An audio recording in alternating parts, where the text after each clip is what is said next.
Social media पर हर दिन कई चीज़ें देखने को मिलती हैं।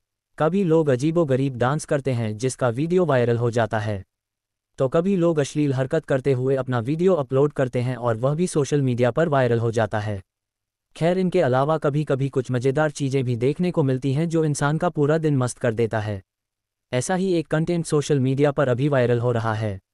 आइए आपको बताते हैं कि इस कंटेंट में क्या है जो आपको हंसने पर मजबूर कर देगा। इंस्टाग्राम पर कुशीनगर के जनता इंटर कॉलेज का एक आंसर शीट काफ़ी वायरल हो रहा है। इस शीट के वायरल होने का कारण उसमें लिखा सवाल और उसका जवाब है। बच्चे ने सवाल लिखा है कि दिल तोड़ने वाली लड़की के साथ क्या करें। इसके जवाब में बच्चे ने एक भोजपुरी गाना लिख डाला है। उस आंसर को हिंदी में लिखे तो जवाब होगा, हे भगवान मैं लड्डू चाहूँगा एक खेल कर देना, दिल तोड़ने वाली लड़कियों को परीक्षा में फेल कर देना।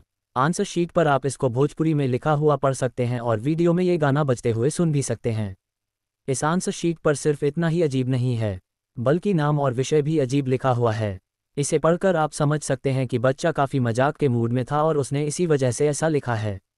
इस वीडियो को इंस्टाग्राम पर royal_deepak_goswami_7177_king नाम के अकाउंट से शेयर किया गया है। आंसर शीट देखने के बाद एक यूज़र ने लिखा, कॉलेज का नाम बदनाम क्यों कर रहे हो भाई। दूसरे यूज़र ने लिखा, हे भगवान। एक अन्य यूज़र ने लिखा, गलत बात है भाई।